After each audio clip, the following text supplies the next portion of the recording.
The story begins as we're shown a dangerous forest where we see a strange-looking house. Inside that house, 3 friends had come to spend their vacation. The house was near a lake where 2 of the friends were having fun while their 3rd friend, Jessica, was inside the house. Jessica wasn't feeling well at all. Soon, her friend Tracy came to check on her. Tracy tried to cheer her up and began reading aloud from a book.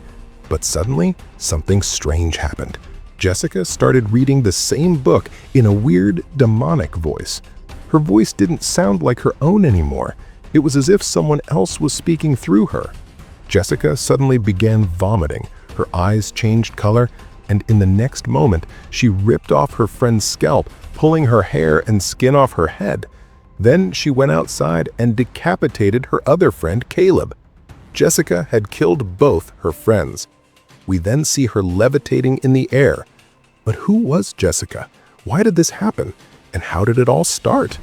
To understand that, the story now goes back one day earlier to where it all began. We see an old apartment building.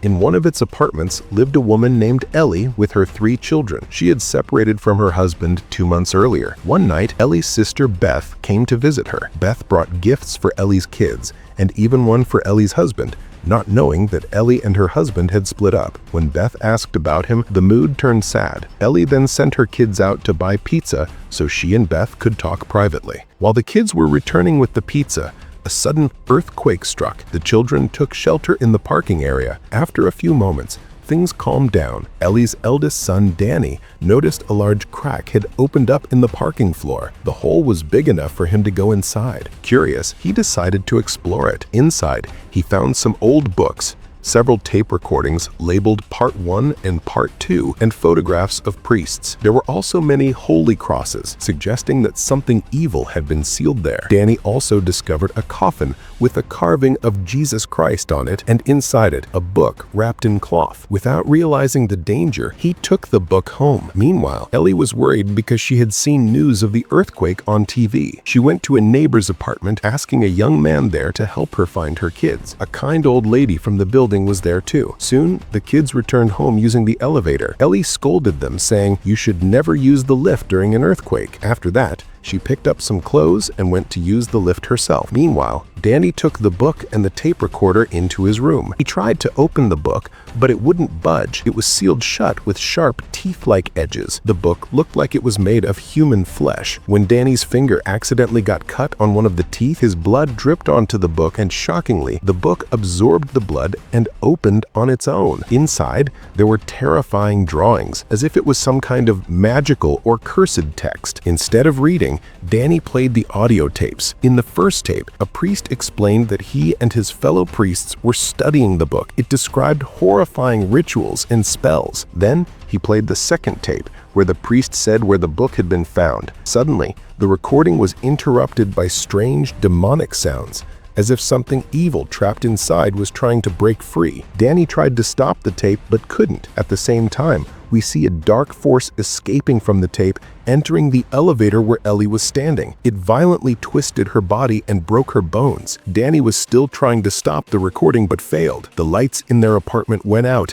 and the book's pages began flipping by themselves. When Ellie's eldest daughter checked, she found that power was on everywhere except their apartment, meaning the evil was now inside their home. Soon after, Ellie returned, looking fine, but we knew the dark spirit was now inside her. She calmly went into the kitchen and started cooking. When Beth came to talk to her, Ellie started vomiting uncontrollably, acting strangely and violently. For a moment, she regained control and said weakly, "It's inside me.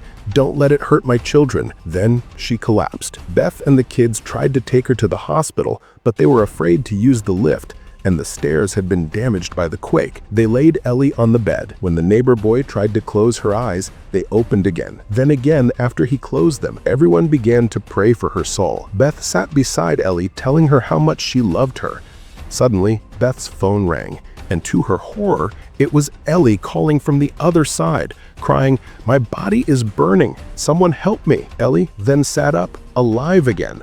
When Beth touched her, her skin was burning hot, as if she had come straight from fire. Beth threw her into the bathtub, but Ellie crawled out and climbed up the wall, screaming so loudly that everyone almost fainted. The water in the tub started boiling. Ellie attacked everyone one by one, trying to kill her own daughter. Danny tried to stop her, knowing something demonic possessed his mother. Ellie gouged out a neighbor boy's eyes and threw them at another neighbor's face. Taking advantage of the chaos, Beth locked the apartment door. Inside, Beth and Ellie's youngest daughter hid. Beth peeked through a hole and saw Ellie had killed everyone else. Outside, Ellie's daughter fought with Danny, blaming him for all this, since he was the one who played the tapes and opened the cursed book. Meanwhile, Ellie tricked her youngest daughter into slightly opening the door. The eldest daughter's face started showing strange marks, worms crawling under her skin. When Beth approached, she saw the girl eating glass in the kitchen. She too was now possessed. The possessed girl attacked Beth and tried to harm her little sister, but the little girl hit her with a doll, saving herself. Danny confessed everything to Beth, that it was all his fault. Beth went to his room and listened to the final tape recording with headphones so no one else could hear. The third and last tape revealed the truth, that the book had been found by a priest named Fish who tried to read it completely. The church expelled him for it, as the book was written in human blood and contained rituals to summon demons from hell. Beth listened in horror. Meanwhile, Ellie's eldest daughter attacked Danny, setting him on fire. Ellie also entered Beth's room. Beth tried to fight her. Ellie said in a demonic voice, "No matter what you do, you can't defeat me." Now, only Beth and the little girl were left alive. Ellie lunged at Beth, but the little girl handed Beth a pair of scissors, which she jammed into Ellie's mouth, stunning her briefly. Beth grabbed a gun and tried to break the door, but Ellie woke up again. Beth shot her in the leg. Ellie tried to emotionally manipulate her, but Beth said, "You're not my sister anymore." The people Ellie had killed began to reanimate, chanting, "No one will survive till dawn." Beth and the little girl had no choice but to run.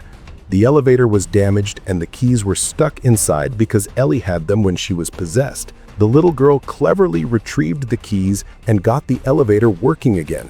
As the elevator descended, Danny, now resurrected and possessed, merged with the demonic mass below. Blood started flooding the elevator. The book's pages began turning, showing monstrous creatures. Ellie transformed into one of those creatures. As the elevator reached the ground floor, blood poured everywhere. Beth and the little girl ran to a car, but Ellie appeared again, now fully demonic. She attacked the little girl, but Beth fought her with a chainsaw. When Ellie's possessed children joined in, she threw all three into a wood grinder, killing them. It was horrifying for her to kill her own family, but she had no other choice. Beth took the little girl and left, but the evil wasn't gone. The next morning, we see Jessica, the girl from the opening scene, who lived in the apartment below Ellie's. As she took the elevator down, she saw the floor covered in blood and was about to call the police when the same dark force possessed her. Now we understand why Jessica killed her friends. The evil spirit had entered her body. What destruction it will cause next, no one knows. And with that, the movie ends. So friends, if you liked this video, please like, subscribe to the channel, and don't forget to press the bell icon. See you in the next video.